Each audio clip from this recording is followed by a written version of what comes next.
So Jai Hind to all of you. कैसे हैं आप सब? आई होप आप सब बढ़िया होंगे। स्वागत है आप सभी का राम अकेडमी के इस यूट्यूब प्लेटफॉर्म पर, जहां हम कवर कर रहे हैं आपका बायोलॉजी फाउंडेशन। एंड जो आपका बायोलॉजी है, आप देखेंगे बायोलॉजी के अब तक हमारे जितने भी लेक्चर्स हो चुके हैं, कहीं ना कहीं उनमें जो आपको कंटेंट मिला है उनमें कोई भी कॉम्प्रोमाइज़ देखने को नहीं मिला होगा। चलिए इसी के साथ स्टार्ट करते हैं हमारा आज का लेक्चर। और ये जो लेक्चर हमारे होने वाले हैं, जो बायोलॉजी फाउंडेशन होने वाला है, आप देखेंगे कि चाहे वो कोई भी एग्ज़ाम हो, चाहे वो आपका एसएससी का कोई सा एग्ज़ाम हो, चाहे वह यूपीएससी का कोई सा एग्ज़ाम हो, या फिर स्टेट पीसीएस का एग्ज़ाम हो, आपको यहाँ से बाहर जो जनरल साइंस के क्वेश्चन होते हैं वो देखने को नहीं मिलेंगे। ठीक है, चलिए स्टार्ट करते हैं आज का लेक्चर। और आप देखेंगे कि अभी तक जो हमारा सिलेबस हो चुका है, जो अभी तक हम चैप्टर कवर कर रहे हैं, उसका नाम है सेल। अच्छा, सेल में मैंने आपको स्टार्टिंग से एंड तक बहुत सारी बातें बता चुका हूँ, जैसे कि बॉडी की सबसे छोटी यूनिट होती है, फिर किन किन ऑर्गेनल्स से मिलकर बनती है वो भी मैं बता चुका हूँ। उसके बाद हमने देखा था कि सेल का जो न्यूक्लियस यानी कि केंद्रक वाला भाग है, उसमें गुणसूत्र यानी कि क्रोमोसोम पाए जाते हैं, जिसके अंदर डीएनए और आरएनए अलग अलग होते हैं। अच्छा, इन डीएनए और आरएनए के बारे में भी हम सेपरेटली पढ़ चुके हैं। फिर हम गए थे कि कैसे एक सेल डिवाइड होती है टू डॉटर सेल में, या दो से ज़्यादा पुत्री कोशिकाओं, या फिर दो से अधिक आपके डॉटर सेल में। इस चीज़ के बारे में भी हमने पढ़ चुके हैं। अच्छा, जो आपका सेल डिवीज़न था, कहीं ना कहीं मैंने आपको इसके पहले वाले लेक्चर में बताया था कि जो आपका सेल डिवीज़न है उसमें सबसे पहले नंबर पे आपका आता है क्या? माइटोसिस या फिर समसूत्री विभाजन, जिसमें एक कोशिका या फिर सेल से आपकी दो कोशिका या फिर सेल डिवाइड होकर बनती है। ठीक है, चलिए अब हम बात करने वाले हैं अपने अर्धसूत्री विभाजन, या फिर इंग्लिश में जिसको हम कहते हैं मियोसिस, उसकी, है ना। तो आज हम पढ़ने वाले हैं क्या? अर्धसूत्री विभाजन या फिर मियोसिस। अच्छा, इसके पहले मैंने जो आपको समसूत्री विभाजन या फिर माइटोसिस पढ़ाया था, तो मैंने आपको एक छोटा सा पॉइंट नोट करवाया था कि जो समसूत्री विभाजन यानी कि माइटोसिस होता है, वो आपकी कायिक कोशिकाओं या फिर सोमैटिक सेल में होते हैं। कायिक कोशिका या सोमैटिक सेल क्या होती हैं भैया? आपकी बॉडी की वो सारी सेल जो कहीं ना कहीं रिप्रोडक्शन का काम नहीं करती हैं, उनको हम किस में रखते हैं? सोमैटिक सेल या फिर कायिक कोशिकाओं में रखते हैं। ठीक है, आज हम पढ़ने वाले हैं अपना क्या? आज हम पढ़ने वाले हैं इस अर्धसूत्री विभाजन को। अब हम देखेंगे ये जो अर्धसूत्री विभाजन होता है, ठीक है, ये जो अर्धसूत्री विभाजन होता है ये क्यों इम्पॉर्टेंट है, पहले तो ये जानिए। जब भी आप देखेंगे कि कहीं ना कहीं आपको अपनी पीढ़ी आगे बढ़ानी होती है, या फिर आप समझिए कि जब भी कभी बेबी फॉर्मेशन की बात आती है, तो वहाँ पर आपका यही अर्धसूत्री विभाजन या फिर माइटोसिस की मेथड फॉलो होती है। अब इसके बारे में थोड़ा सा डिटेल जानते हैं। चलिए, तो सबसे पहले आप देखेंगे कि ये जो कोशिकीय विभाजन होता है, सेल डिवीजन होता है, इसमें एकमात्र कोशिका से आपकी चार पुत्री कोशिकाएं बनती हैं।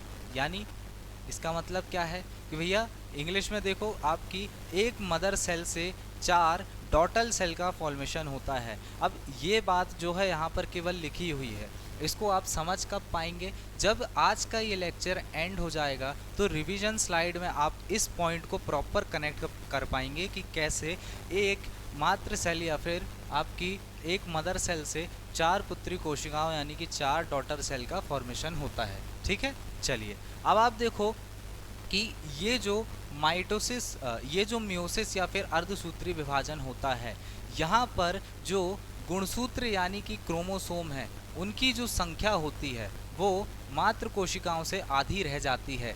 ये पॉइंट आपको ध्यान रखना है, ये क्वेश्चन पूछा गया है। ठीक है, एसएससी यहाँ से क्वेश्चन पूछता है। देखो यहाँ पर लिखा है कि जो आपका क्रोमोसोम यानी कि गुणसूत्र होता है, ये गुणसूत्र या क्रोमोसोम कहाँ पर था भैया? मैंने कनेक्ट करवाया था कि सेल के अंदर न्यूक्लियस है, केंद्रक है, केंद्रक के अंदर आपके कुछ ऐसा स्ट्रक्चर देखने को मिलेगा जिसे हम क्या गुणसूत्र या फिर क्रोमोसोम कह रहे थे। यही गुणसूत्र या क्रोमोसोम जब बाद में डिवाइड होते हैं, तो मियोसिस मेथड के अंतर्गत अर्धसूत्री विभाजन में ये गुणसूत्र या क्रोमोसोम आधे रह जाते हैं अपनी मात्र कोशिका यानी कि आपकी मदर सेल से। ठीक है, ये पॉइंट आपको ध्यान रखना है। अब इस मात्र कोशिका के बारे में सबसे पहले किसने बताया, और यानी ये जो आपका मेथड है अर्धसूत्री विभाजन या फिर मायोसिस, इसके बारे में सबसे पहले किसने बताया? ये जानना है हमको। तो आओ देखो, इसकी जो खोज करी थी वो किसने करी थी? बीजमैन नाम के साइंटिस्ट थे, ठीक है। और जो नामकरण किया था, यानी कि आपका मायोसिस या फिर अर्धसूत्री विभाजन जो बोला गया था, वो किसके द्वारा बोला गया था? आपके फार्मर और मूरे नाम के साइंटिस्ट थे, उनके द्वारा बताया गया था, ठीक है। चलिए, तो खोज सबसे पहले किसने करी भैया? बीजमैन ने। और नामकरण किसने किया? फार्मर तथा मूरे ने, है ना। अब ये जो अर्धसूत्री विभाजन या फिर मायोसिस है, इसके बारे में मैंने कुछ देर पहले आपको बताया था कि अर्धसूत्री विभाजन या फिर मायोसिस की मेथड आपके कहाँ पर होती है? कहाँ पर होती है? यहाँ पर लिखा है, देखिए। जब भी आपकी जनन कोशिकाएं जो होती हैं, जिनको हम रिप्रोडक्टिव सेल्स कहते हैं। अब ये रिप्रोडक्टिव सेल या फिर जनन कोशिकाएं क्या होती हैं? तो भैया, जब भी हम मेल बॉडी की बात करते हैं तो वहाँ पर आपके स्पर्म को हम जनन कोशिका या फिर रिप्रोडक्टिव सेल कहते हैं, और जब हम फीमेल बॉडी की बात करते हैं तो वहाँ पर हम ओवम या फिर आपके इसको ओवम को हम क्या कहते हैं? जनन कोशिका या फिर रिप्रोडक्टिव सेल्स कहते हैं। इसको मैं हिंदी में भी लिख देता हूँ आपके, ठीक है। हिंदी में कहते हैं भैया इसको शुक्राणु स्पर्म को, और इसको कहते हैं अंडाणु, ठीक है। चलिए, हाँ भाई, ये चीज़ें आपको ध्यान रखना है। चलिए, अब आगे बात करेंगे कि ये जो आपका सेल डिवीज़न है, ये जो आपका मियोसिस या फिर अर्धसूत्री कोशिका विभाजन है, इसको कुछ अन्य नामों से जाना जाता है। आइए देखिए, आप देखेंगे कि इसका एक और नाम होता है जिसे हम न्यूनकारी कोशिका विभाजन या फिर रिडक्शनल सेल डिवीज़न कहते हैं। अब ये न्यूनकारी या फिर रिडक्शनल का मतलब क्या होता है? तो आप पिछले स्लाइड में आओ, आपने एक बात कनेक्ट करा था कि एक ऐसा कोशिका विभाजन है जिसमें क्या होता है? मात्र कोशिकाओं की जो संख्या है, वहाँ से 4 पुत्री कोशिकाओं का फॉर्मेशन होता है। उसके बाद लेकिन जो गुणसूत्र है यानी क्रोमोसोम था, उसकी संख्या कैसी हो जाती है? मात्र कोशिकाओं से आधी हो जाती है, ठीक है। तो ये बात आपको ध्यान रखना है पहली, कि जो गुणसूत्र की या क्रोमोसोम की संख्या है वो अपनी मदर सेल से आधी हो जाती है, किसमें? डॉटर सेल में, जब 4 डॉटर सेल का फॉर्मेशन होता है, वो भी किसमें? मायोसिस या अर्धसूत्री विभाजन में। इसी कारण से आप देखोगे कि इस गुणसूत्र या क्रोमोसोम का क्या हो रहा है? एक रिडक्शनल सेल डिवीजन क्यों कह रहे हैं हम इस मायोसिस या फिर अर्धसूत्री विभाजन को? क्योंकि ये जो गुणसूत्र है, इसकी संख्या घट रही है, आधी हो रही है एंड में, है ना। तो रिड्यूस हो रही है, इसलिए उसको हमने क्या बोला कि ये क्या कहलाता है? रिडक्शनल सेल डिवीजन कहलाता है, ठीक है। ये बात समझ में आई? चलो, अब ये जो रिडक्शनल सेल डिवीजन या फिर आपका न्यूनकारी कोशिका विभाजन है, इसके बारे में आपको एक बात ध्यान रखनी है। ये लिखा है कि यहाँ पर आपका युग्मकों के निर्माण के समय गुणसूत्रों की संख्या आधी हो जाती है। यानी जब आपका, अब ये युग्मक क्या है? युग्मक क्या है? इस पे भी आपका टॉपिक आया होगा। तो देखो, जब भी आपका कोई भी आप समझिए, अगर आपकी बॉडी है, ठीक है, आपकी बॉडी में अगर स्पर्म का फॉर्मेशन हो रहा है या फिर फीमेल बॉडी में ओवम का फॉर्मेशन हो रहा है, शुक्राणु का, तो वहाँ पर आप देखेंगे कि आपकी पूरी बॉडी में जो सेल है वो तो डिप्लॉयड होगी, यानी कि 2n के स्ट्रक्चर में होगी। लेकिन जब आपके इस युग्मकों यानी कि इस आप देखेंगे क्रोमोसोम्स हेवल्स का फॉर्मेशन होगा, है ना।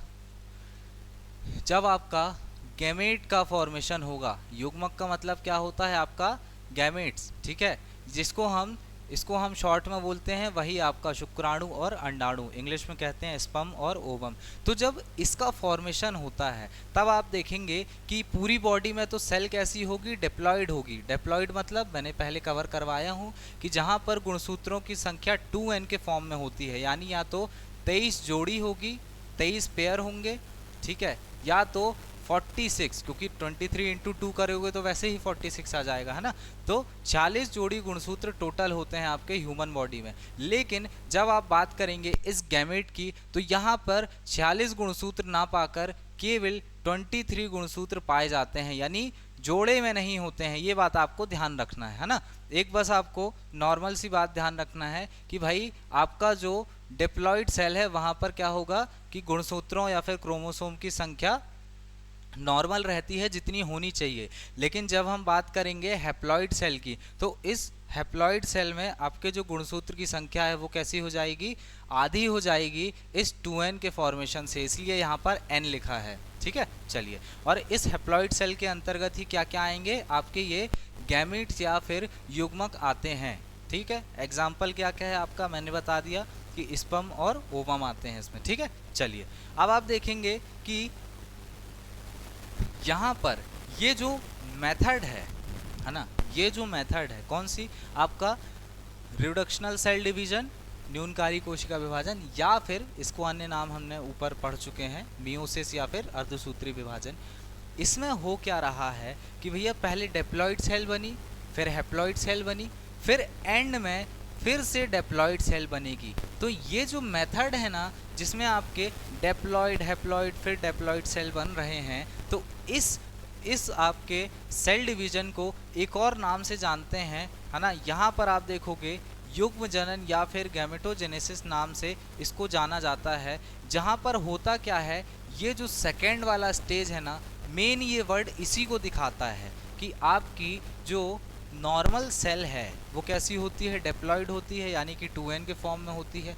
लेकिन जब हम बात करेंगे अपने गैमेट्स की, युग्मक की, जिसमें स्पर्म और आपके क्या आते हैं, ओवम आते हैं, वहाँ पर आपको हैप्लॉइड सेल देखने को मिलेगी। तो ये जो फर्स्ट वाला मेथड है जिसमें डेप्लॉइड से हैप्लॉइड सेल का फॉर्मेशन हो रहा है और फिर आगे भी बढ़ते हैं, उसी ही हम क्या बोलते हैं, युग्मक जनन या फिर गैमेटोजेनेसिस कहते हैं। ठीक है, ये बात आपको ध्यान रखना है। चलिए, अब आप देखेंगे यहाँ पर ये जो हैप्लॉइड सेल थी, है ना, जो n के फॉर्मेशन से थी, मतलब n के फॉर्म में थी, यहाँ पर जो आपके युग्मनज यानी कि जो जायगोट होते हैं, अब ये युग्मनज या जायगोट क्या कहलाते हैं, तो आप देखेंगे कि जब भी मेल बॉडी का जो स्पर्म है ना, स्पर्म है, और आप देखेंगे जो भी फीमेल बॉडी की जो मतलब अंडाणु है, ओवम है, ठीक है,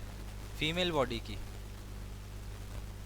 ओवम यानी कि अंडाणु, जब ये दोनों आपस में मिलते हैं तो इसके थ्रू ही आपके आगे चलकर बेबी का फॉर्मेशन होता है। और जब ये दोनों मिलते हैं ना, तो ये आपका एक स्ट्रक्चर फॉर्म करते हैं जिसे हम क्या कहते हैं, जायगोट या फिर युग्मनज कहते हैं। ठीक है, ये बात आपको ध्यान रखना है, यही नीचे लिखा है, क्या बोलते हैं, जायगोट या फिर युग्मनज कहते हैं। तो आप समझो, आपकी बॉडी है, ठीक है, पूरी बॉडी में सेल कैसी है, डेप्लॉइड सेल है, यानी 2n के फॉर्म में है। लेकिन जब आपकी बॉडी में स्पर्म प्रोडक्शन हो रहा है, या फिर जब हम फीमेल बॉडी की बात करें तो वहाँ पर आपके ओवम का प्रोडक्शन हो रहा है, ठीक है, तब आप देखेंगे कि वो जो सेल बनती हैं वहाँ पर गुणसूत्र या फिर क्रोमोसोम की संख्या आधी होती है, और उसे क्या कहते हैं, हैप्लॉइड सेल कहते हैं। ठीक है, चलो, उसके बाद जब आपके ये हैप्लॉइड सेल फीमेल के साइड से जो आई और हैप्लॉइड सेल जो मेल के साइड से आई, दोनों मिलेंगी, तो आप देखेंगे कि क्रोमोसोम या फिर गुणसूत्रों की संख्या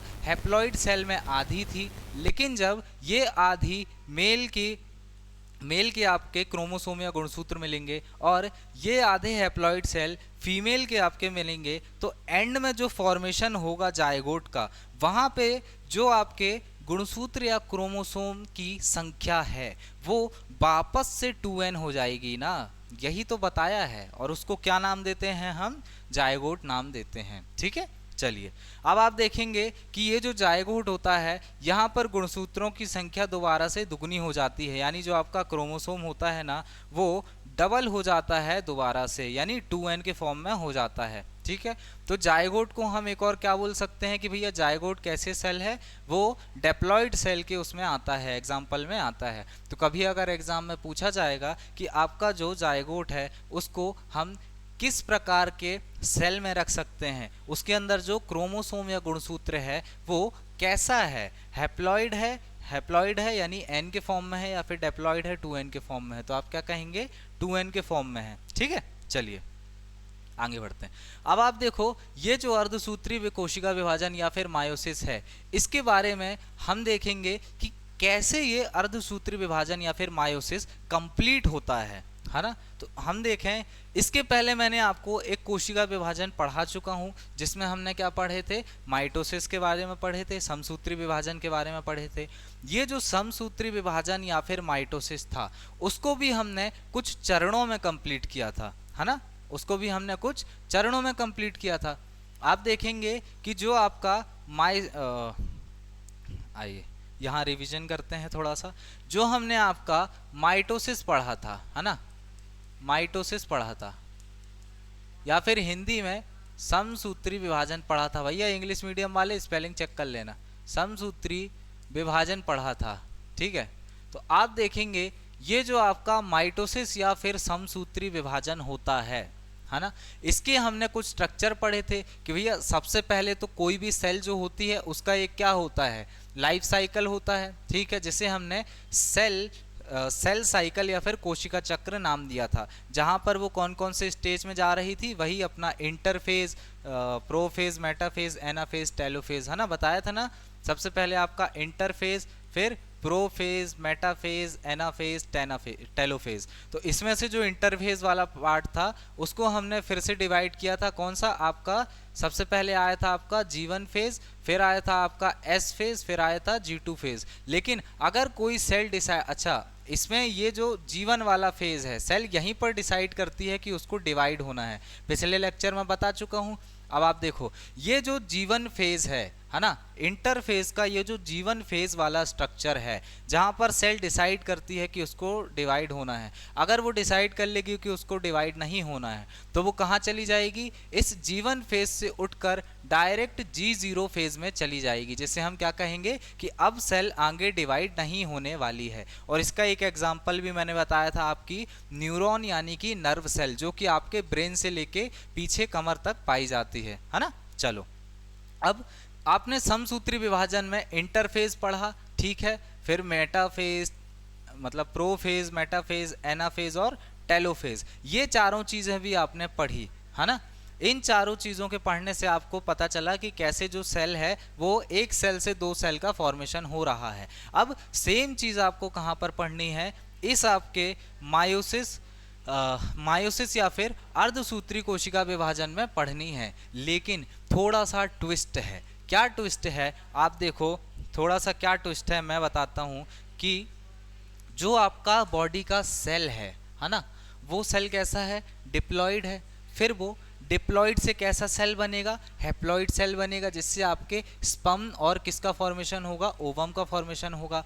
एट द एंड फिर वो जाकर जायगोट का फॉर्मेशन करेगा, और इस जायगोट में फिर आपके डिप्लॉइड सेल यानी कि 2n का स्ट्रक्चर बन जाएगा, ठीक है। तो आपको यहाँ से पता चला कि भैया ये जो न्यूनकारी कोशिका विभाजन या फिर मायोसिस है आपका, है ना, अर्धसूत्री विभाजन है, वो दो चरणों में मेनली कंप्लीट हो रहा है, ठीक है। एक बार तो अपने आप से डिवाइड होगा और फिर आधे सेल का फॉर्मेशन करेगा, ठीक है। आधे सेल का मतलब आधे जिसमें गुणसूत्र या क्रोमोसोम होंगे उसका फॉर्म करेगा, ठीक है। क्या बोलेंगे उसको, हैप्लॉइड सेल बोलेंगे। उसके बाद ये दोबारा आपस में जाकर आगे मिलेंगे और किसका फॉर्मेशन करेंगे, वापस से आपका डिप्लॉइड सेल यानी कि जायगोट, जिसको हम 2n के स्ट्रक्चर में लिख रहे थे, उसका फॉर्मेशन करेंगे, है ना। तो आपको पता चला कि भैया मेनली तो 2 स्टेज में कंप्लीट हो रहा है ये आपका सेल डिवीजन मायोसिस, है ना। तो अब इस मायोसिस को हमने दो भाग में ही लिख दिया, अर्धसूत्री विभाजन या मायोसिस को हमने दो भाग में ही डिवाइड कर दिया। कौन कौन से दो भाग भैया, सबसे पहले आता है आपका मायोसिस 1, जिसे हम हेट्रोटैपिक डिवीजन या फिर विषम रूपी विभाजन कहते हैं।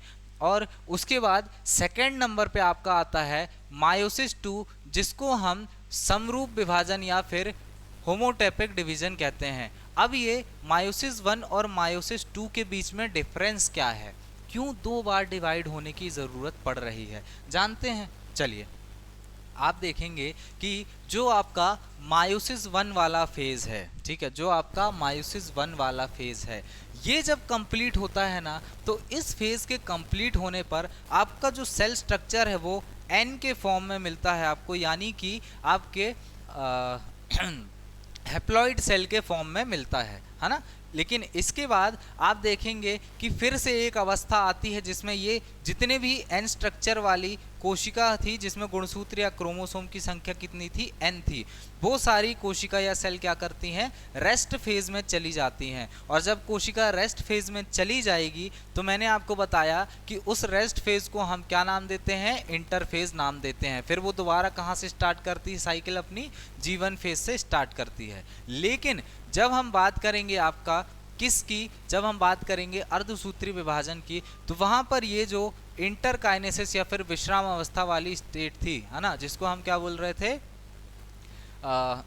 जिसको हम इंटरकाइनेसिस कह रहे थे, वहां पर इस G1S और G2 फेज में थोड़ा बहुत अंतर आता है। ठीक है, थोड़ा बहुत अंतर आता है, इसी चीज़ के बारे में हम पढ़ने वाले हैं। अच्छा, तो आपको ये समझ आया कि मायोसिस 1 के बाद आपका जो सेल का फॉर्मेशन होगा, है ना, तो उसको हम कैसे लिखेंगे कि भैया N के स्ट्रक्चर में सेल का फॉर्मेशन हो रहा है। फिर जब दूसरी बार आपका डिवीजन हो जाएगा तो फिर से स्ट्रक्चर कैसा हो जाएगा, 2N के फॉर्म में हो जाएगा। इस टाइप से हम कह सकते हैं। अच्छा, ये बातें क्या आपको याद रखने की है, तो नहीं भैया, ये बातें मैंने केवल आपको समझाने के लिए बताया कि क्यों 2 बार आपके सेल को डिवाइड होने की ज़रूरत पड़ती है। ठीक है, चलिए, आपको याद क्या रखना है कि जो अर्धसूत्री विभाजन है वो 2 चरणों में कंप्लीट होता है। और आप देखेंगे कि आपको याद करने की ज़रूरत नहीं है। अगर आपका प्रोफेज है जो कहाँ पर था, आपके समसूत्री विभाजन में था, यानी माइटोसिस में था, तो यहाँ पर भी है ना। फिर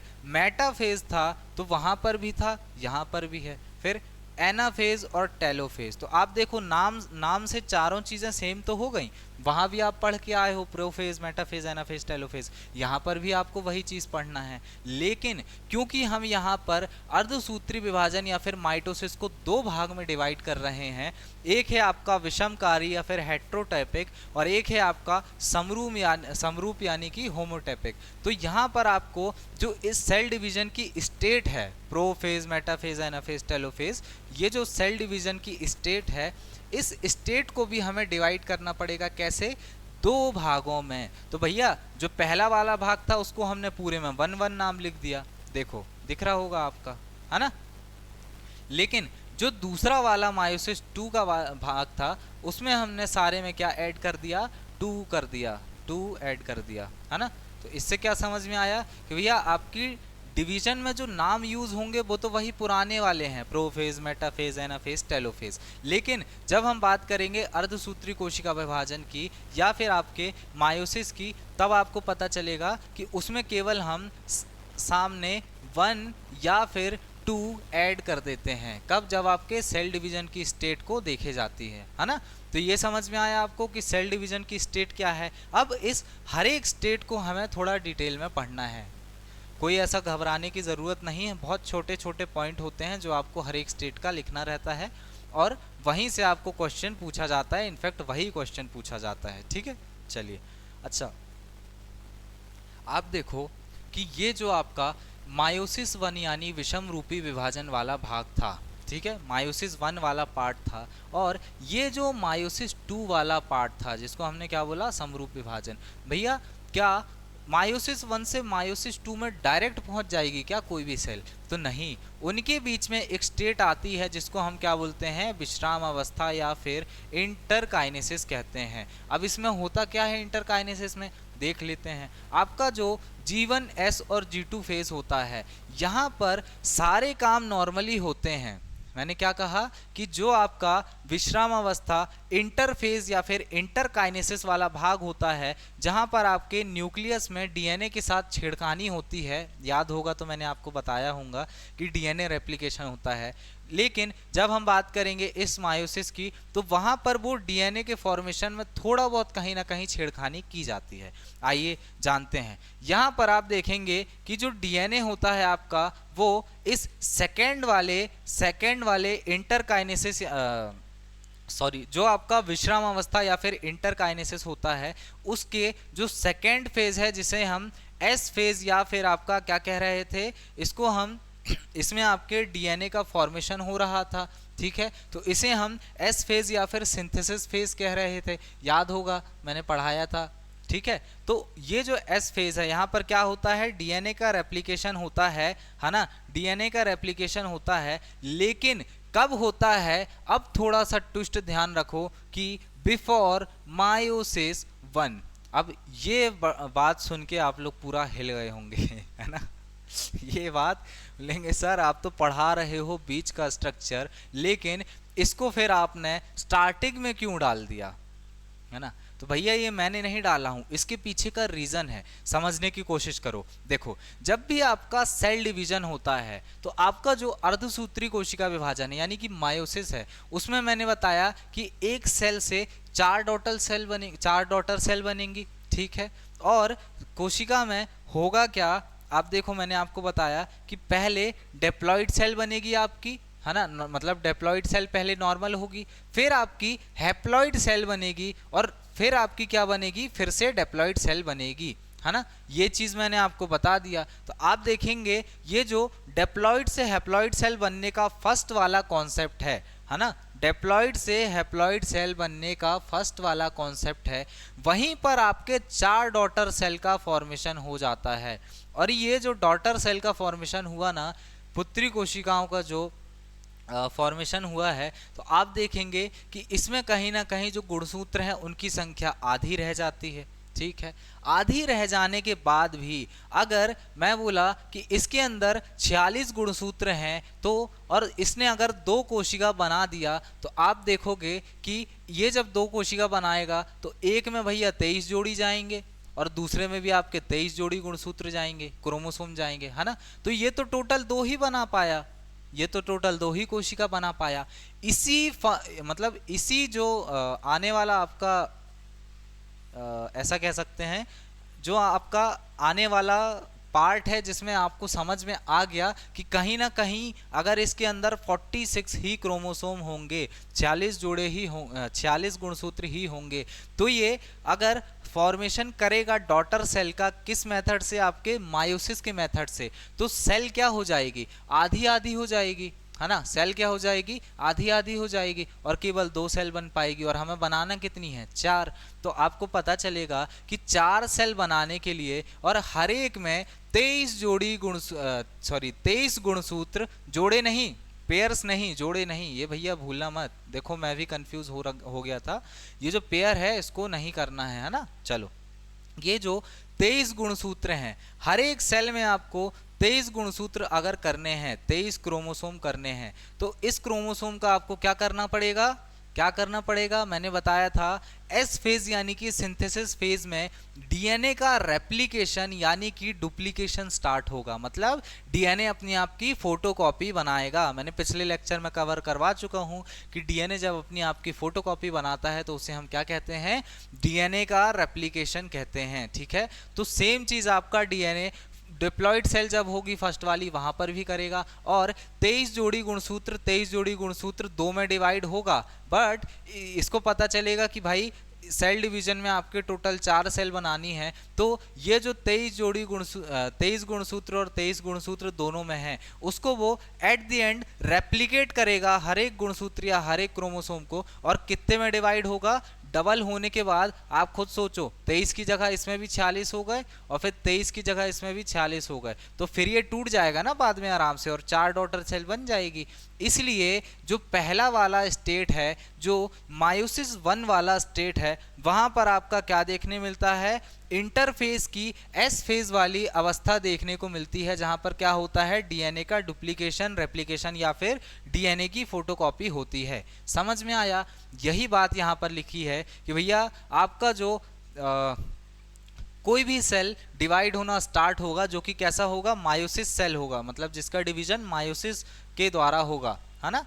तो वो सेल कहीं ना कहीं जब एस फेज में पहुंचेगी तो क्या करेगी, उसका डीएनए का रेप्लिकेशन स्टार्ट होगा, लेकिन ये रेप्लिकेशन आपका केवल मायोसिस 1 के फॉर्म, मतलब मायोसिस 1 के पहले होगा, ये आपके मायोसिस 2 के पहले नहीं होगा, ये आपको ध्यान रखना है। अब मायोसिस 2 के पहले क्यों नहीं होगा, क्योंकि भैया सेल डिवाइड होगी तो डीएनए डुप्लीकेशन होगा और सेल आगे जाके बढ़ेगी, नहीं होता।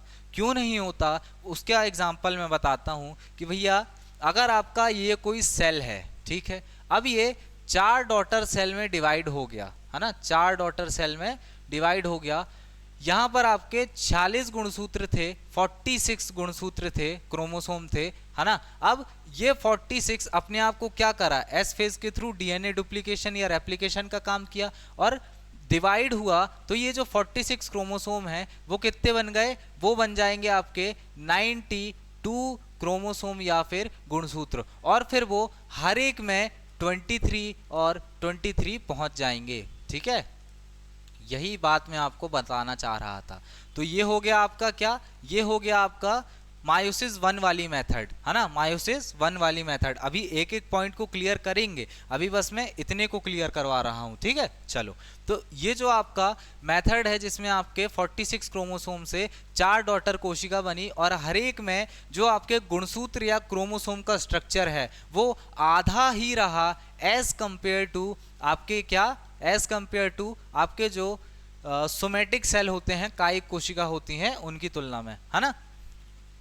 चलो, तो आप देखो ये जो आपके 23 गुणसूत्र या फिर आधे क्रोमोसोम पहुंचे हैं नीचे हर एक सेल में।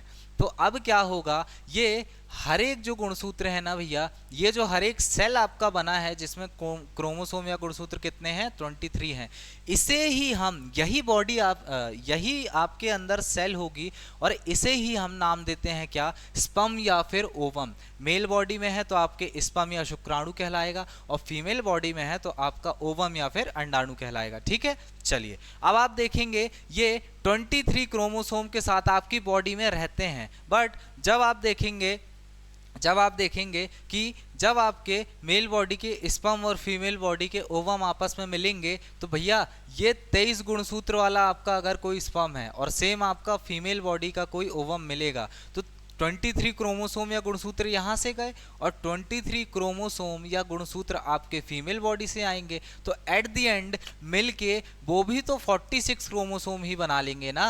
समझ में आया, है ना, क्या बना लेंगे, 46 क्रोमोसोम बना लेंगे। अब इसी 46 क्रोमोसोम को मेंटेन करने के लिए मैंने बताया था ह्यूमन बॉडी में 46 गुणसूत्र या फिर 46 क्रोमोसोम होते हैं, बताया था। इसी 46 को मेंटेन करने के लिए आपका क्या होता है, अर्धसूत्री कोशिका विभाजन या फिर मायोसिस की मेथड फॉलो होती है, जिसमें डीएनए रेप्लिकेशन मायोसिस 1 के पहले तो फॉलो होगा लेकिन मायोसिस 2 के पहले नहीं फॉलो होगा, क्योंकि अगर 23 जो क्रोमोसोम है वो दोबारा से अपने आप को रेप्लिकेट कर लेंगे, फोटोकॉपी बना लेंगे, तो भैया ये तो खुद 46 हो जाएंगे, सारे 46 हो जाएंगे। और जब इस सेल में 46 क्रोमोसोम हो गए, इस सारे सेल में आपके 46 क्रोमोसोम हो जाएंगे, तब आप खुद बताओ कि जब आपका आगे जाके जायगोट या फिर युग्मनज का फॉर्मेशन होगा, जैसे कि मैंने बताया था,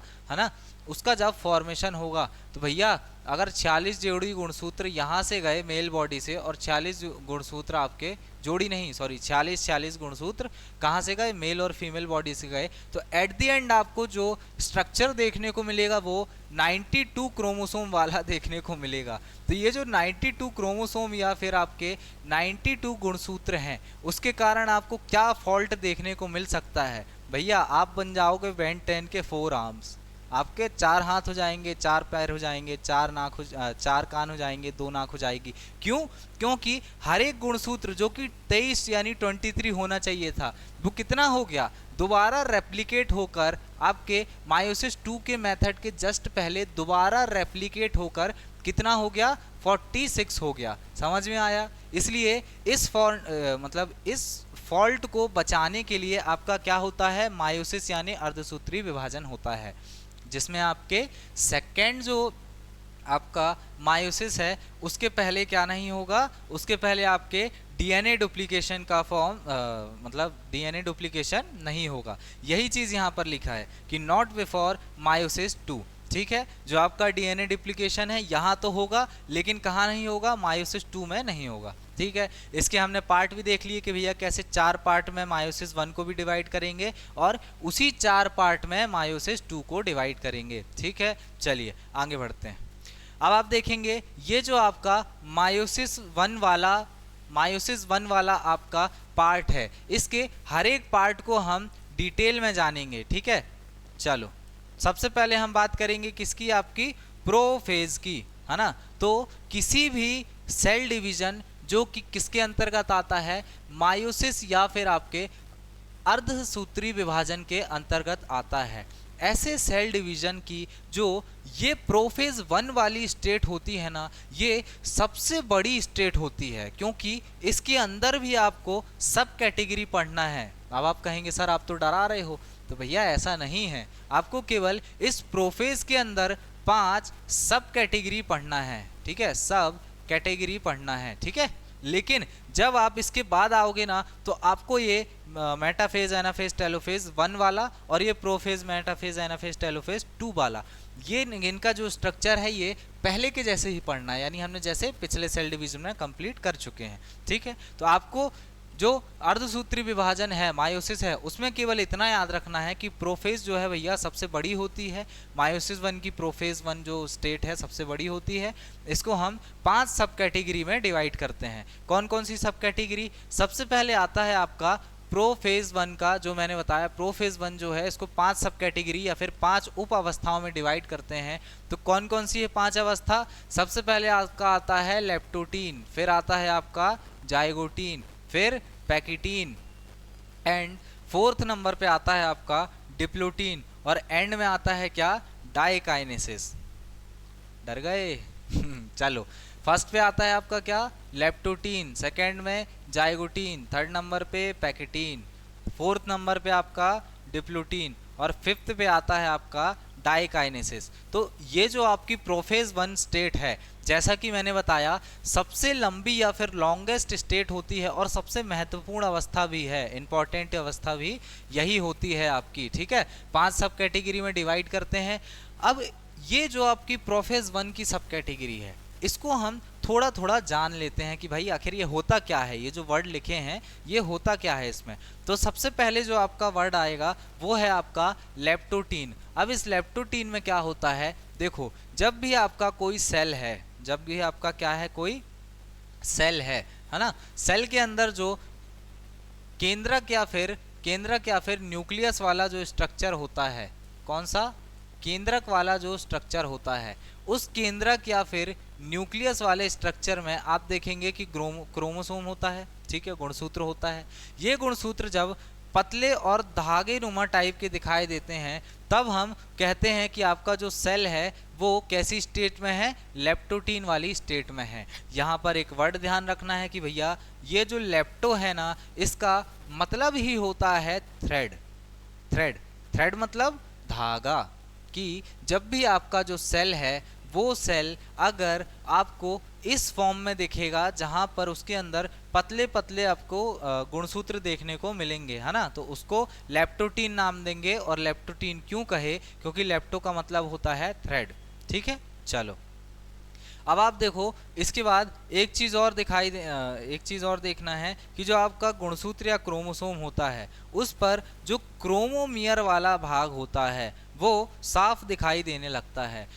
अब भाई ये क्रोमोमियर क्या था? गुणसूत्र का क्रोमोमियर वाला भाग क्या था? तो मैंने आपको पढ़ाया था कि जब हमने सेल का न्यूक्लियस वाला भाग पढ़ा, जहाँ पर हमने गुणसूत्र या क्रोमोसोम पढ़ा था, तो वहाँ पर मैंने आपको ये टर्म बड़े अच्छे से समझाए थे कि ये क्रोमोमियर क्या होता है। याद आया? सेंट्रोमियर, क्रोमोमियर 2 पढ़ाया था कि कोई भी जो गुणसूत्र होता है, अगर बीच का पार्ट है तो भैया सेंट्रोमियर, साइड का पार्ट है तो क्रोमोमियर, इस टाइप से उसको हमने नाम दिया था। चलिए आगे बढ़ते हैं। अब आपका जो सेल है, आप देखेंगे इसकी सेकेंड स्टेट आती है, जिसे हम क्या नाम देते हैं? जिसे हम नाम देते हैं जाइगोटीन। अब ये जो जाइगोटीन होता है, इसके अंतर्गत हमें क्या पढ़ना है? तो आपके जो गुणसूत्र या क्रोमोसोम है ना, आप देखेंगे जो क्रोमोमियर आपको या फिर जो गुणसूत्र आपको ऐसे पतले पतले स्ट्रक्चर में दिख रहे थे, है ना, ऐसे छोटे मोटे स्ट्रक्चर में दिख रहे थे।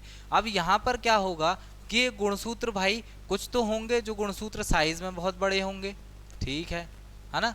कुछ ऐसे गुणसूत्र होंगे जो साइज में आपके छोटे होंगे। मैं बना देता हूं यहाँ पर, देखो, कुछ गुणसूत्र ऐसे होंगे जो आपके साइज में कैसे होंगे? छोटे होंगे। और कुछ गुणसूत्र ऐसे होंगे जिनका साइज आपका डिफरेंट होगा, है ना। तो ये जो गुणसूत्र या फिर क्रोमोसोम है जिनकी हम बात कर रहे हैं, उनमें जब हम सेम सेम सेम दिखने वाले गुणसूत्रों की पेयर बनाते हैं, सेम सेम दिखने वाले गुणसूत्रों की क्या बनाएंगे, पेयर बनाएंगे, तब आपको पता चलेगा कि ऐसे गुणसूत्रों को हम क्या नाम देते हैं, इनको हम समजात गुणसूत्र नाम देते हैं। ये वर्ड आपको ध्यान रखना है। अब ये जो समजात गुणसूत्र हैं जो कि देखने में एक से दिख रहे थे, इनके बीच में कहीं ना कहीं एक आकर्षण बढ़ता है, अट्रैक्शन पैदा होता है। फिर क्या होता है कि इनके बीच आपके जो आकर्षण होता है, अच्छा भैया इंग्लिश मीडियम वाले ध्यान देंगे कि ये जो समजात गुणसूत्र है इसको हम क्या बोलते हैं, होमोलोगस क्रोमोसोम बोलते हैं। समजात गुणसूत्र या होमोलोगस क्रोमोसोम क्या है, मैंने बता दिया कि जो आपको दिखने में सेम सेम दिखें, है ना, जो आपको दिखने में सेम सेम लगे, वो क्या होंगे, आपके समजात गुणसूत्र होंगे या फिर होमोलोगस क्रोमोसोम होंगे। ठीक है, चलो अब वो क्या करते हैं, वो उनके बीच अट्रैक्शन बढ़ता है और वो जोड़े के रूप में मतलब जोड़ा बना लेते हैं। कैसा जोड़ा बना लेते हैं कि अगर आपका ये एक गुणसूत्र था, इसके बाजू में सेम गुणसूत्र था, माना भैया, है ना, तो ये क्या करेंगे, आपस में ऐसे पेयर के रूप में क्या हो जाएंगे, स्टेब्लिश हो जाएंगे, पेयर के रूप में बन जाएंगे। और ये जो ऐसा जोड़ा बन जाएगा जहां पर आपको दो क्रोमेटिड देखने को मिलेंगे, किसमें, मतलब अलग अलग क्रोमोसोम के जो क्रोमेटिड्स वाले भाग होते हैं, लेकिन कैसे, समजात गुणसूत्र यानी कि होमोलोगस क्रोमोसोम के जो आपके दिखने में सेम हो, ऐसे गुणसूत्र जब आपस में आकर जुड़ जाते हैं और कैसा स्ट्रक्चर फॉर्म कर लेते हैं, आपका ये वाला स्ट्रक्चर फॉर्म कर लेते हैं, तब ऐसे जोड़ों को हम क्या कहते हैं, बाइवेलेंट्स कहते हैं। ठीक है, क्या नाम देते हैं, बाइवेलेंट्स, या फिर एक और नाम है इसका सूत्र युग्मन यानी कि सिनेप्सिस नाम देते हैं। ठीक है, क्या नाम देते हैं, सूत्र युग्मन यानी कि सिनेप्सिस नाम देते हैं। अब ये जो सूत्र युग्मन या सिनेप्सिस है, ये क्यों ज़रूरी है, क्यों जो आपका क्रोमोसोम है, जो कि जैसे आप देखो ये वाला जो आपका क्रोमोसोम है ना, और ये वाला जो आपका क्रोमोसोम है कहीं ना कहीं दिखने में सेम है, तो ये दोनों आपस में क्या हो जाएंगे, जुड़ जाएंगे। फिर ये पीछे वाला गुणसूत्र आपका और ये छोटा वाला ये दिखने में सेम है, तो क्या होगा, ये दोनों जुड़ जाएंगे, इनको ही समजात गुणसूत्र बोला। और जुड़ने के बाद ये किसका फॉर्मेशन करेंगे, ये फॉर्मेशन करेंगे आपके बाइवेलेंट्स या फिर सिनेप्सिस का, जिसे हिंदी में सूत्र युग्मन कहते हैं। तो जाइगोटीन समझ में आया। देखो पैकेटीन में सिर्फ इतना होगा कि पतले धागे बन जाएंगे और जो क्रोमोमियर स्ट्रक्चर है वो दिखाई देने लगता है। फिर जो आपका जाइगोटीन है उसमें जो समजात गुणसूत्र या फिर होमोलोगस क्रोमोसोम है, उन होमोलोगस क्रोमोसोम का पेयर बन जाता है। तो केवल दो ही वर्ड ध्यान रखने हैं, और उस पेयर को हम नाम क्या देते हैं, उस पेयर को हम बाइवेलेंट या फिर सूत्र युग्मन सिनेप्सिस नाम देते हैं। समझ आया। चलो अब आप देखो नंबर 3 जिसको हम पैकेटीन कह रहे थे, ये सबसे महत्वपूर्ण अवस्था या फिर इंपॉर्टेंट स्टेट होती है किस चीज़ की, आपके जब अर्धसूत्री कोशिका विभाजन या फिर मायोसिस होता है उसकी, है ना। ये जो अर्धसूत्री कोशिका विभाजन या फिर मायोसिस है, वहाँ पर आप देखेंगे कि जब भी आपकी पेयर बनती है, मैंने बोला कि भैया कोई क्रोमोसोम है, थोड़ा सा इसको डिफरेंट बनाता हूँ मैं, कोई भी आपका होमोलोगस क्रोमोसोम है यानी कि समजात गुणसूत्र है, जो आपस में क्या बनाया होगा, जो आपस में आप देखेंगे कि बाइवेलेंट्स या फिर सूत्र युग्मन बनाया होगा। ठीक है, तो उसमें आप देखेंगे उस सूत्र युग्मन या फिर बाइवेलेंट्स में कहीं ना कहीं कुछ जेनेटिक इन्फॉर्मेशन, कहीं से भी जेनेटिक इन्फॉर्मेशन शेयरिंग का काम स्टार्ट होगा। इसलिए इस पैकेटीन को हम क्या कहते हैं, सबसे महत्वपूर्ण अवस्था कहते हैं, क्योंकि इसके थ्रू ही क्या होता है, जेनेटिक इन्फॉर्मेशन को शेयर करने का काम होता है एक क्रोमोसोम से दूसरे क्रोमोसोम में। समझ आया। अब होता क्या है, जो आपके गुणसूत्र बाइवेलेंट्स बनाए थे, है ना, जो बाइवेलेंट्स बनाए थे, है ना, वो बाइवेलेंट्स अब आप देखेंगे इनके जो नॉन सिस्टर क्रोमेटिड्स होते हैं, नॉन सिस्टर क्रोमेटिड्स होते हैं। अब ये भाई नॉन सिस्टर क्रोमेटिड्स क्या है, तो मैंने बोला कि ये जो आपके गुणसूत्र आपस में जुड़े हैं, तो इनके केवल एक क्रोमेटिड आपस में जुड़े होंगे और दूसरे क्रोमेटिड आपस में नहीं जुड़े होंगे। ठीक है। तो जो दूसरे क्रोमेटिड या फिर ये दूसरे धागे जो आपस में नहीं जुड़े हैं उनको हम क्या कहते हैं, नॉन सिस्टर क्रोमेटिड कहते हैं। और वो आपस में जुड़ने के लिए ही फिर क्या करते हैं, इंफॉर्मेशन शेयरिंग का काम करते हैं और अपने अपने मध्य जीन या जेनेटिक का क्या करते हैं, आदान प्रदान कर लेते हैं। अब ये जो जीन या जेनेटिक का आदान प्रदान होगा ये कैसे होता है, तो देखो जब आपका ये गुणसूत्र है, ठीक है, क्रोमोसोम है, और ये दूसरा गुणसूत्र या क्रोमोसोम है, तो आपको दिख रहा होगा इनके बीच में कहीं ना कहीं पिंक वाले का कुछ भाग आपको कहाँ पर देखने को मिल रहा है, इस दूसरे गुणसूत्र में, ठीक है, ये देखने को मिल रहा है। और इस भटाई वाले का गुणसूत्र या क्रोमोसोम का कुछ भाग आपको पीछे वाले यानी कि पिंक वाले क्रोमोसोम या गुणसूत्र में देखने को मिल रहा है। ये जो इन्होंने आपस में कलर चेंज किया है ना भैया, ये कोई कलर नहीं है, यही इन एक्चुअली जीन का आदान प्रदान है। यानी इसके अंदर क्या होगा, डीएनए, इसको खोलेंगे तो क्या होगा, इसके अंदर ऐसा स्ट्रक्चर होगा जिसको और जूम करेंगे तो भैया आपका डीएनए बन जाएगा। और यही डीएनए आपका क्या करता है, इसका एक भाग जेनेटिक कहलाता है। तो एट द एंड ये जो जेनेटिक है या फिर ये जो जीन है वो आपका क्रोमोसोम के कहीं स्ट्रक्चर में पाया जाएगा। और जब वो दो क्रोमोसोम आपस में क्या करेंगे, इंफॉर्मेशन शेयर कर लेंगे, तो उनका यहाँ पर कलर चेंज करने के माध्यम से दिखाया गया है। तो उनको हम जब वो इंफॉर्मेशन शेयर कर लेंगे, जेनेटिक का आदान प्रदान कर लेंगे, है ना, तो इस मेथड को जिसमें आपके जेनेटिक क्या कर रहे हैं, इंफॉर्मेशन शेयरिंग का काम कर रहे हैं, इस मेथड को हम क्रॉसिंग ओवर कहते हैं। ये टर्म आपका पूछा गया है ना, इस टर्म को याद रखना है। मैंने बता दिया भैया कि जब आप अर्धसूत्री कोशिका विभाजन के फर्स्ट यानी प्रोफेज के थर्ड वाले स्टेट में जाते हो जिसको हम पैकेटीन कहते हैं, है ना, तो उसमें आपके जो जोड़े थे यानी कि जो बाइवेलेंट्स बने हुए थे वो इंफॉर्मेशन शेयरिंग का काम करते हैं, कैसे, जीन उत्परिवर्तन के माध्यम से, और उसे ही हम क्या कहते हैं, क्रॉसिंग ओवर कहते हैं। अब ये जो क्रॉसिंग ओवर का वर्ड है ये सबसे पहले किसने दिया था, तो आपके कोस्टल और मॉर्गन नाम के साइंटिस्ट थे जिन्होंने क्रॉसिंग ओवर वर्ड को दिया था, ठीक है, ये आपको ध्यान रखना है। चलो आगे बढ़ते हैं। अब आपका क्रॉसिंग ओवर तो हो गया, है ना, आपका जो क्रॉसिंग ओवर वाला भाग था ये आपका देखना फोर्थ स्टेज है, वो फिफ्थ स्टेज है, ठीक है, किसकी, आपके प्रोफेज 1 की। चलो आगे बढ़ते हैं। जब आपका क्रॉसिंग ओवर वाला काम यानी पैकेटीन का काम कंप्लीट हो गया तो अगली स्टेट आती है क्या, डिप्लोटीन।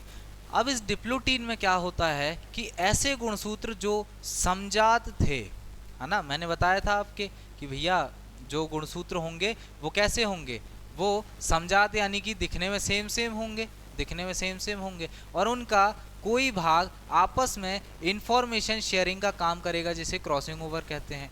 तो जब ये क्रॉसिंग ओवर हो जाएगी उसके बाद ये जो गुणसूत्र है ना, क्रोमोसोम है ना, ये अलग अलग होने के लिए न्यूक्लियस के दोनों भाग में जाना स्टार्ट कर देंगे, ठीक है, दोनों भाग में जाना स्टार्ट कर देंगे। लेकिन जब दोनों भाग में जाना स्टार्ट करेंगे तभी उनको समझ में आएगा कि भैया हम पूरे रूप से अलग नहीं हुए हैं, अभी भी इंफॉर्मेशन शेयरिंग का काम चल रहा है, जीन ट्रांसफ़र का काम चल रहा है। तो ऐसे भाग जहां से आपके समजात गुणसूत्र या फिर होमोलोगस क्रोमोसोम अलग नहीं होते हैं उनको हम क्या नाम देते हैं, काइज़माटा नाम देते हैं। ये वर्ड आपको ध्यान रखना है। ऐसे क्रोमोसोम जो कि आपके समजात गुणसूत्र या समजात होमोलोगस क्रोमोसोम कहलाते हैं और इनके बीच में आप देखेंगे कि इंफॉर्मेशन शेयरिंग का काम होने के बाद ये पोल की ओर जाने लगते हैं यानी दूर होने लगते हैं। फिर भी इन्हें समझ में आता है कि इंफॉर्मेशन शेयरिंग का काम अभी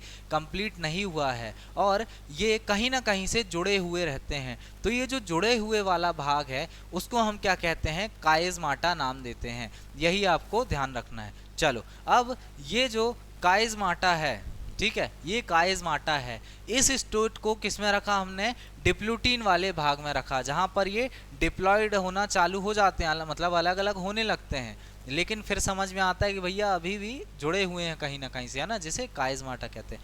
फिर आपका लास्ट आता है जिसे हम प्रोफेज का लास्ट, जिसको हम डाइकाइनेसिस कहते हैं। क्या कहते हैं, डाइकाइनेसिस कहते हैं। अब इसमें क्या होगा तो आप देखो, जो आपकी केंद्रिका है यानी कि न्यूक्लियोलस वाला भाग है जो आपके कहाँ पर पाया जा रहा था।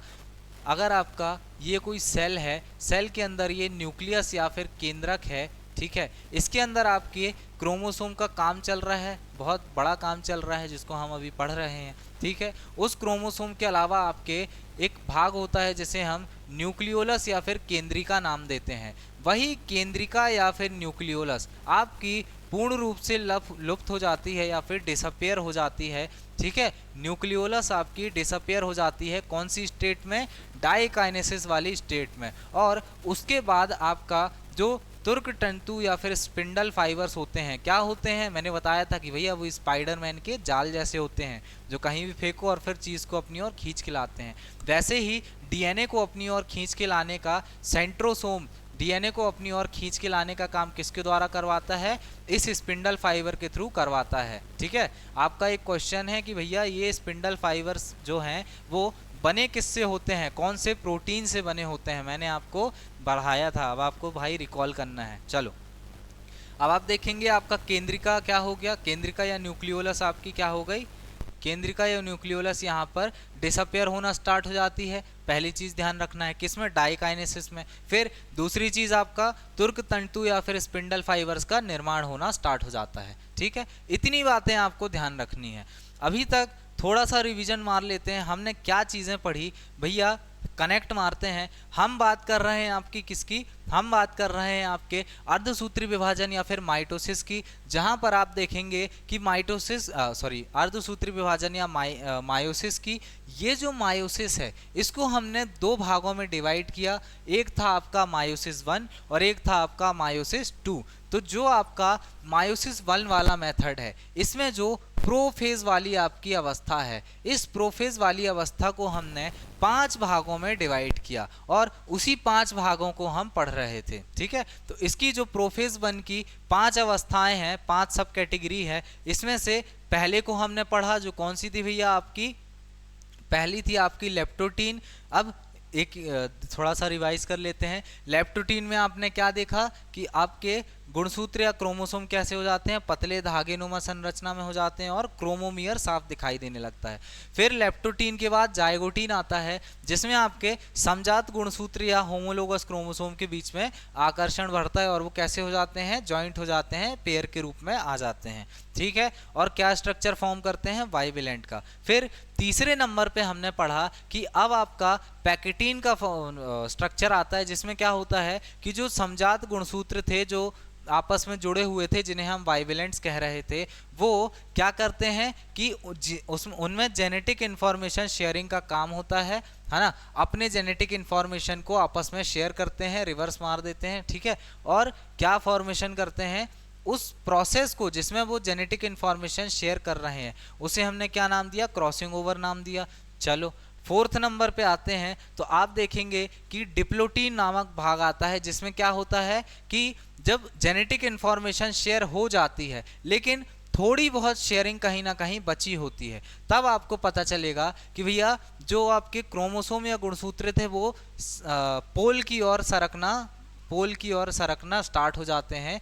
यहाँ इस केंद्रक वाले मतलब साइड वाले भाग में खिसकना स्टार्ट हो जाते हैं, बट पूरी तरह से नहीं खिसक पाते क्योंकि उनके बीच का स्ट्रक्चर जुड़ा होता है, अभी भी जेनेटिक इन्फॉर्मेशन शेयरिंग का काम हो रहा होता है, जिसे हम क्या नाम देते हैं? काइज़माटा नाम देते हैं। समझ में आया? चलो अब आप देखेंगे, अच्छा इसके बाद उनका टर्मिनलाइजेशन या फिर उपांति भवन का काम स्टार्ट हो जाता है, यहीं पर कहाँ पर? डिप्लोटीन वाली स्टेट में। अब ये उपांति भवन या फिर टर्मिनलाइजेशन क्या है? तो मैंने आपको बताया कि भैया गुणसूत्र, समजात गुणसूत्र साइड में खिसकने लगते हैं, पोल की ओर जाने लगते हैं, उसी साइड में या पोल की ओर खसकने को हम क्या बोलेंगे? टर्मिनलाइजेशन, क्योंकि ये कहाँ खसक रहे हैं? टर्मिनल की ओर खिसक रहे हैं, ठीक है। चलो फोर्थ, फिर एंड में हमने क्या पढ़ा? डाइकाइनेसिस, जिसमें आपको पता चलेगा कि भैया जो केंद्रिका है, न्यूक्लियोलस है वो लुप्त हो जाएगा, गायब हो जाएगा, और उसके अलावा तुर्क तंतु या फिर स्पिंडल फाइबर का फॉर्मेशन हो जाएगा जो कि आपके गुणसूत्र या क्रोमोसोम को दोनों तरफ खींच पाएंगे बाद में, ठीक है। चलो तो आपका ये फर्स्ट स्टेज कंप्लीट हुआ जिसे हम प्रोफेज 1 के नाम से जान रहे थे। अब प्रोफेज 1 के बाद में आप देखो प्रोफेज 1 के बाद में पूरा कनेक्ट करते हुए चलना है अपन को। अब बारी आती है किसकी, मेटाफेज, एनाफेज और टेलोफेज को। ये बहुत छोटी छोटी अवस्था है, इनके बारे में कंप्लीट कर लेते हैं। चलो आगे बढ़ते हैं। आप देखो ये आता है आपका क्या, मेटाफेज 1, ठीक है। प्रोफेज की हमने 5 कैटेगरी पढ़ी, उसके बाद आता है आपका क्या, मेटाफेज 1। इसके अंतर्गत क्या होता है, जो गुणसूत्र या क्रोमोसोम है वो इक्वेटोरियल प्लेट पर आ जाते हैं। अब ये इक्वेटोरियल प्लेट क्या है, तो भैया जब कोई भी सेंट्रोसोम स्पिंडल फाइबर्स बना देगा और कोशिश करेगा कि जो आपके क्रोमोसोम या फिर गुणसूत्र हैं उनको अपनी अपनी ओर खींच सके इस स्पिंडल फाइबर्स की हेल्प से। तो ये जो सेंट्रोसोम खींचने का काम करेगा ना स्पिंडल फाइबर्स की हेल्प से, तो उसको एक व्यवस्थित गुणसूत्र चाहिए होगा ना, एक अच्छा सा क्रोमोसोम का स्ट्रक्चर चाहिए होगा जो एक प्रॉपर मतलब लाइन में लगे हुए हों। अब आप सोचो कोई गुणसूत्र अगर ऐसा है, कोई गुणसूत्र अगर ऐसा है मतलब टेढ़ा है, तो इस हिसाब से आपको पता चलेगा,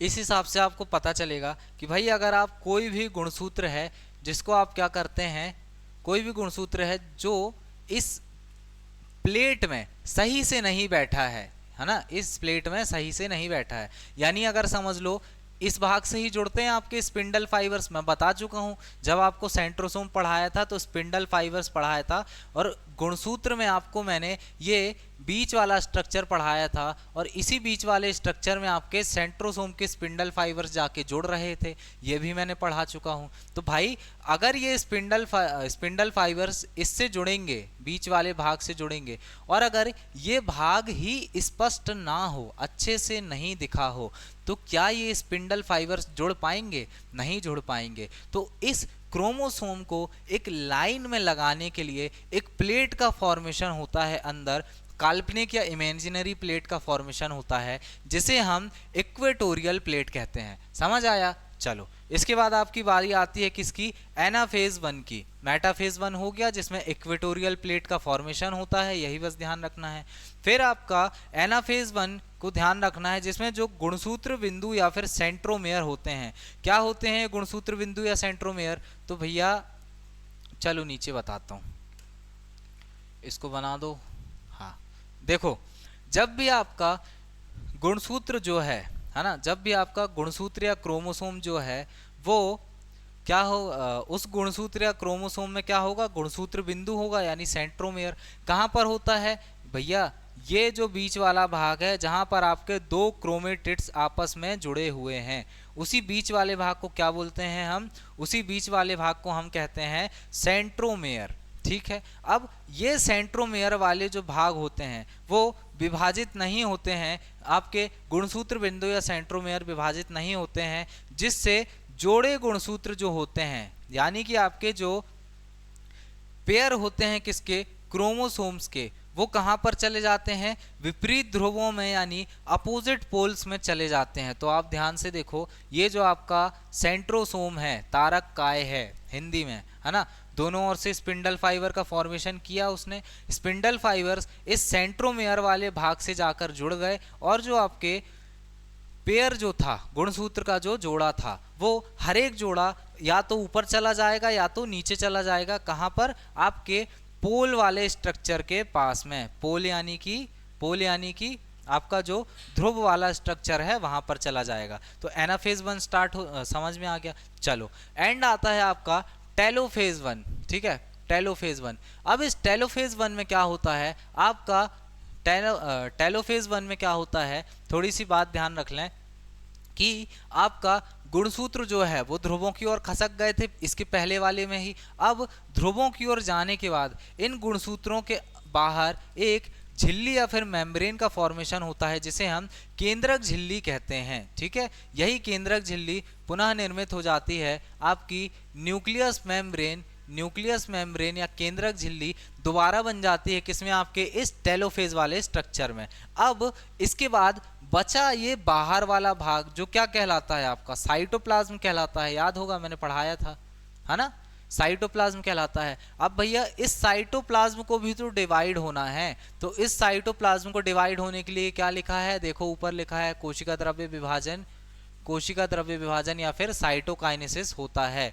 तो ये साइटोकाइनेसिस को आपकी किस स्टेज में रखते हैं, यही टेलोफेज वाली स्टेज में रखते हैं, ठीक है। चलो इसके बाद फिर एक कोशिका से आप देखिए दो पुत्री कोशिकाएं बन जाती हैं, जिनमें जो गुणसूत्र या फिर क्रोमोसोम की संरचना होती है वो आधी होती है एज कंपेयर टू आपकी जो मदर सेल है। तो अब बोलेंगे भैया एक कोशिका से दो पुत्री कोशिका का फॉर्मेशन हो रहा है, लेकिन ऊपर हमने पढ़ा कि एक कोशिका से चार कोशिका का फॉर्मेशन हो रहा है, ये क्या लॉजिक है। तो आप यहाँ पर एक बात ध्यान रखो कि जब भी आपका मायोसिस होगा, ठीक है, तो ये आपकी सेल है, सबसे पहले ये सेल आपकी डिवाइड होगी दो सेल में, ठीक है, ये सेल आपकी डिवाइड होगी दो डॉटर सेल में, है ना। फिर ये डॉटर सेल जो है, ये डॉटर सेल जो है फर्दर डिवाइड हो जाएगी अलग अलग, और एट द एंड आपको पता चलेगा कि आपके जो टोटल सेल बने हैं ना,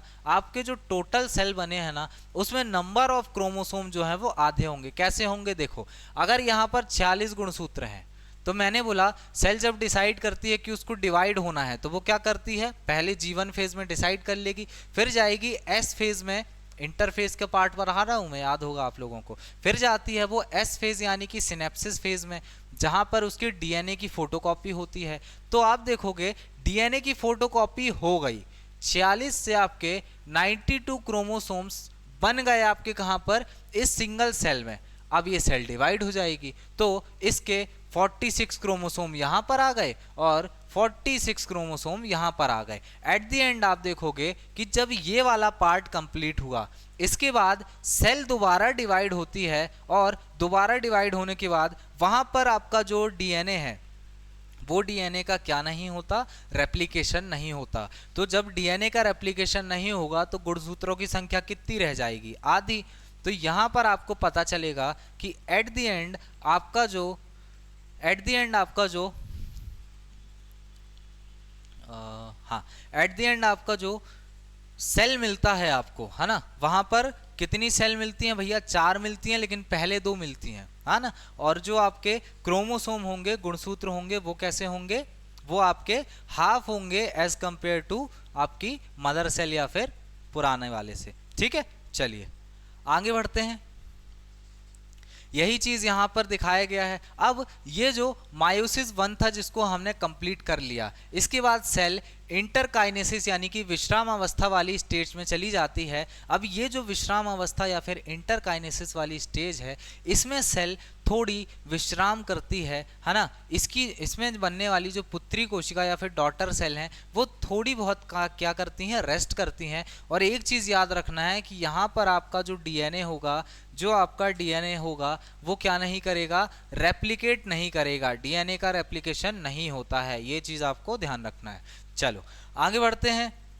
अब आप देखेंगे कि अब अर्धसूत्री विभाजन के सेकेंड स्टेज में हम आ चुके हैं। कैसे सेकेंड स्टेज, वापस आओ भैया, देखो अभी तक हम क्या पढ़ चुके हैं। देखो ये जो अर्धसूत्री विभाजन था, इसका मैंने बोला कि सबसे पहले मायोसिस 1 वाला फेस होता है, ठीक है, जिसमें आप देखेंगे कि आपके प्रोफेज की 5 सब कैटेगरी थी, वो बता दिया, लेप्टोटीन, पैकेटीन, जाइगोटीन, ये सब पढ़ा दिया मैंने, ठीक है। फिर आपके मेटाफेज, एनाफेज और टेलोफेज वाला स्ट्रक्चर आया, ये भी मैंने बता दिया।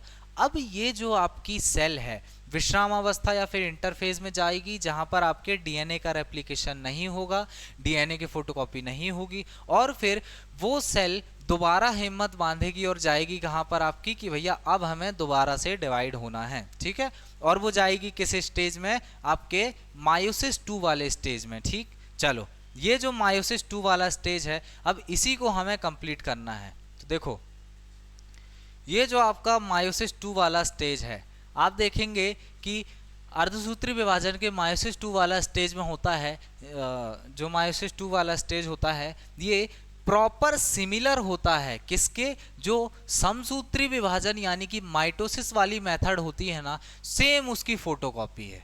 समझ आया, सेम उसकी क्या है, फोटोकॉपी है। चलो यहां पर जो आपका प्रोफेज, मेटाफेज और इसके आगे आप देखेंगे कि एनाफेज और टेलोफेज, वही पुराने नाम है, ठीक है। फिर उसके बाद आपको साइटोकाइनेसिस पढ़ना है, वही पुरानी चीज़ें हैं। लेकिन एक छोटी सी बात बस ध्यान रखना है कि जो अर्धसूत्री विभाजन है वो समसूत्री विभाजन की तरह ही होता है, सेम होता है, बट यहाँ पर एट द एंड आपके जो सेल के गुणसूत्र या क्रोमोसोम होते हैं वहाँ पर क्या हो जाते हैं, आधे हो जाते हैं, यानी कि हैप्लॉइड सेल का फॉर्मेशन होता है। चलो अब आप देखो प्रोफेज 1 में आपका क्या होगा, सबसे पहले आपका जो गुणसूत्र होते हैं, क्रोमोसोम होते हैं, वो मोटे और घने स्ट्रक्चर में टूट जाते हैं। भाई इसके पहले पढ़वा चुका हूँ, ठीक है। जब हमने समसूत्री विभाजन पढ़ा था तो ये बातें वहाँ पर भी मैंने कवर करवा चुका हूँ। जिसने वो वीडियो देखी है वो इस मायोसिस सेकेंड मेथड को बहुत अच्छे से कनेक्ट कर पाएगा, क्योंकि ये बहुत ईजी है, सेम कॉपी पेस्ट है। चलो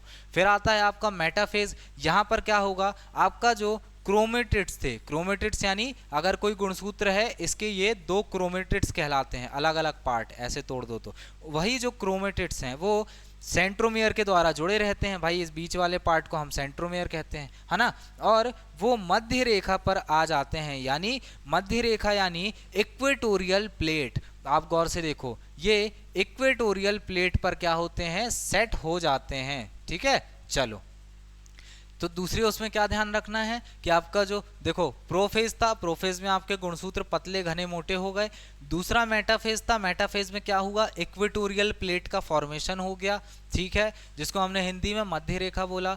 फिर आपकी बारी आती है किसकी, फिर आपकी बारी आती है एनाफेज 2 की। तो एनाफेज में क्या होता है कि जो गुणसूत्र हैं उसके जो सेंट्रोमियर होते हैं, उसके जो सेंट्रोमियर होते हैं वो विभाजित हो जाते हैं, और जो क्रोमेटिड्स होते हैं ना वो अलग होकर ध्रुवों पर चले जाते हैं। यानी कि आपका जो ये सेंट्रोसोम वाला स्ट्रक्चर है, इसके जो स्पिंडल फाइबर्स हैं ये जाकर हर एक आपके क्रोमोसोम में कनेक्ट हो जाएंगे, और क्रोमोसोम के कहाँ पर कनेक्ट होंगे, सेंट्रोमियर वाले पार्ट में, है ना। अब ये जो स्पिंडल फाइबर्स हैं ये खींचेंगे इस क्रोमोसोम को अपनी अपनी ओर। तो जब खींचेंगे तो भैया क्रोमोसोम बीच से टूट जाएगा, देखो एक भाग इधर आ गया, एक भाग इधर आ गया। तो ये जो लेफ्ट और राइट चले गए यही बताया गया है, और किस पार्ट में बताया गया है, आपके एनाफेज वाले स्ट्रक्चर में, कि क्रोमेटिड्स जो हैं अलग अलग होकर ध्रुवों की ओर यानी इस पोल की ओर आने जाने लगते हैं। चलो फिर आपकी बारी आती है टेलोफेज की। टेलोफेज में क्या होता है, आंख बंद करके लिख देना कि आपके केंद्रकीय झिल्ली का फॉर्मेशन होता है। ये आपके टेलोफेज का जो केंद्रक झिल्ली का फॉर्मेशन है ये कई बार बहुत से एग्जाम में पूछा गया है। चलो देखो इसके बाद अब आपको जो द्विगुणित कोशिका यानी कि 2n स्ट्रक्चर देखने को मिलता है स्टार्टिंग में सेल का, जो हमने अभी तक पूरी मायोसिस वाला भाग पढ़ा, हमने पूरा अर्धसूत्री विभाजन पढ़ा। वहां पर आपने देखा था स्टार्टिंग में क्या थी, डेप्लॉइड सेल थी यानी द्विगुणित कोशिका थी, उससे 4 अगुणित कोशिका यानी कि हैप्लॉइड सेल का फॉर्मेशन हो जाता है, ठीक है। यही चीज यहाँ पर बताई गई है। आइए आगे बढ़ते हैं। अच्छा अब इस अर्धसूत्री विभाजन को एक बार फर्स्ट वाले कॉलम से देख लेते हैं। चलिए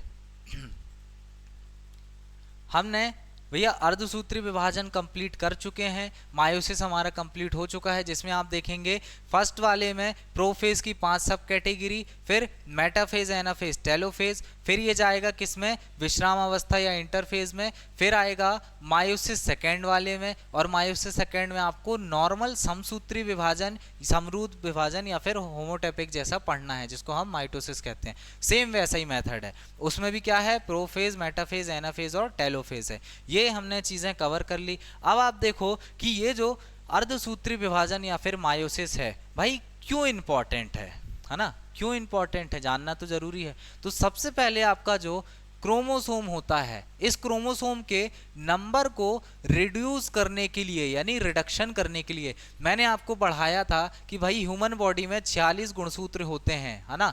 अगर ये गुणसूत्र डिवाइड होते टाइम हर बार रेप्लिकेट करें, हर बार क्या करें, रेप्लिकेट करें, और फिर एट द एंड मैंने बताया था कि मेल बॉडी का जो मतलब स्पर्म है और फीमेल बॉडी का जो ओवम है आपस में आकर मिलेंगे और फिर क्या बनाएंगे, एक प्रॉपर जायगोट बनाएंगे जिसमें गुणसूत्र या क्रोमोसोम की संख्या पुरानी वाली सेल की तरह ही होगी। लेकिन अगर आप समझो कि यहाँ पर डिवाइड होने के बाद इसमें 23 गुणसूत्र हर एक में ना होने के बजाय, क्या मतलब 23 ना होने की बजाय कितने हो जाएं, प्रॉपर 46 हो जाएं। एट द एंड फिर आपका जो मेल बॉडी का स्पर्म आएगा उसमें भी 46 गुणसूत्र होंगे, और फिर जो फीमेल बॉडी के ओवम से जाकर वो मिलेगा तो उसमें भी 46 जोड़ी गुणसूत्र या क्रोमोसोम होंगे। और जब ये दोनों आपस में मिलेंगे तब आपको पता चलेगा कि जो एट द एंड गुणसूत्र या क्रोमोसोम की संख्या है सेल या कोशिका में बेबी फॉर्मेशन के लिए वो कितनी हो जाएगी, 92 हो जाएगी। तो क्या भैया इंसान का बच्चा बनेगा? नहीं बनेगा। वो जो बच्चा बनेगा क्या रहेगा, एलियन कहला जाएगा। ठीक है, चलो, इसलिए इस गुणसूत्र या फिर क्रोमोसोम के फॉल्ट को रोकने के लिए, है ना, फॉल्ट को रोकने के लिए आपका क्या होता है, अर्धसूत्री विभाजन होता है। समझ में आया? चलो, मायोसिस होता है। ये देखो, निषेचन के बाद, अब ये निषेचन क्या है, फर्टिलाइजेशन, जिसमें आपके मेल बॉडी का स्पर्म फीमेल बॉडी के ओवम से जाकर मिल जाता है, तब उसको हम निषेचन या फिर फर्टिलाइजेशन कहते हैं। कब पढ़ेंगे भैया?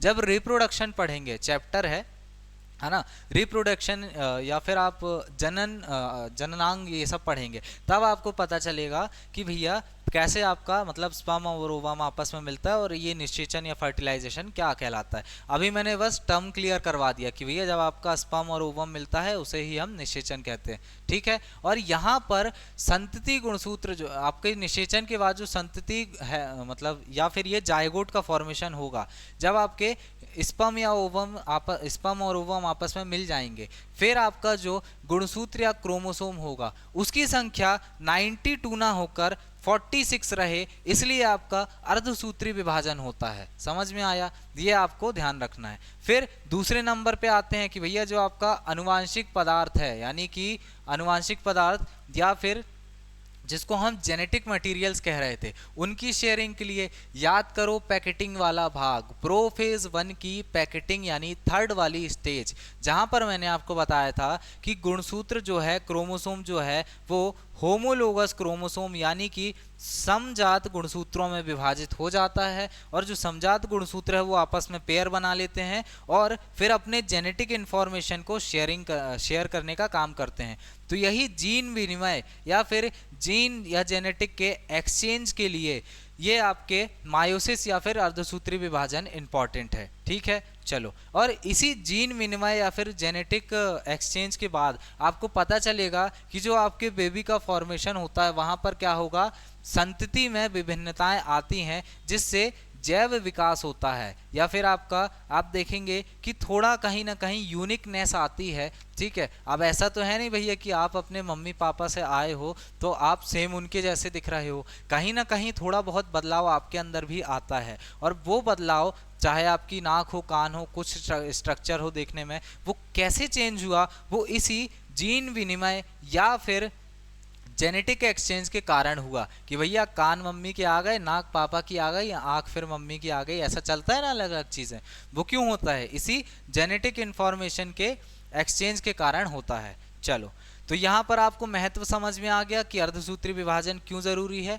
ना। यह है आपकी रिवीजन स्लाइड, जहाँ पर हमें देखना है कि कैसे हमने आपका मायोसिस यानी कि अर्धसूत्री विभाजन कंप्लीट किया। तो हमने देखा कि ये होता कहाँ पर है, आपकी जो रिप्रोडक्टिव सेल है यानी कि स्पर्म और ओवम जो है, ठीक है, शुक्राणु और अंडाणु, वहीं पर होता है। उसके बाद इसमें होता क्या है कि एक मदर सेल जो डेप्लॉइड सेल होती है, वहाँ पर 4 डॉटर सेल का फॉर्मेशन होता है, जिनमें नंबर ऑफ क्रोमोसोम्स कितने होते हैं, आधे हो जाते हैं। ठीक है, चलो, फिर आप देखेंगे कि इसके बाद इसका जो सबसे बड़ा फेज होता है वो होता है प्रोफेज 1। इसके बारे में आपको रिवीजन करना है भैया, ये चीज़ नई है, इसके बारे में आपको पढ़ना है। अगर आपने ये पढ़ लिया तो अर्धसूत्री विभाजन यानी कि आपके लिए मायोसिस भी बहुत ईजी है ना। चलो, 5 स्टेज आपको देख लेना है भैया, लेप्टोटीन, जाइगोटीन, पैकेटीन, डिप्लोटीन और डाइकाइनेसिस। फिर आप देखेंगे इसके बाद जो आपका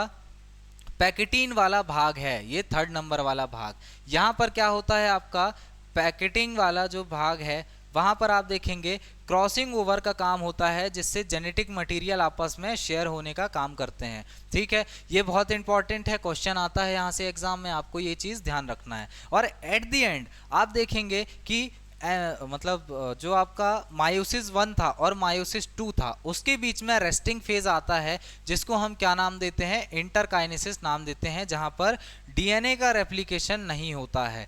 तो समझ में आया, ये था आपका मायोसिस। अभी तक हमने आपका जो सेल डिवीजन है उसको कंप्लीट कर चुके हैं। अब कल की जो हमारी क्लास होगी, हम देखेंगे कि वहां पर आपके सेल के प्रोकैरियोटिक सेल क्या होते हैं, यूकैरियोटिक सेल क्या होते हैं, उसके बाद आप देखेंगे सिंगल सेल क्या होता है, और फिर मल्टी सेलुलर ऑर्गन्स क्या होते हैं। ये सब कुछ छोटे मोटे टर्म्स हैं जिसके बारे में हम कवर करेंगे। ठीक है, तो चलिए आज की क्लास हमारी होती है यहीं पर एंड। मिलते हैं नेक्स्ट क्लास में, जब तक के लिए जय हिंद एंड गुड बाय।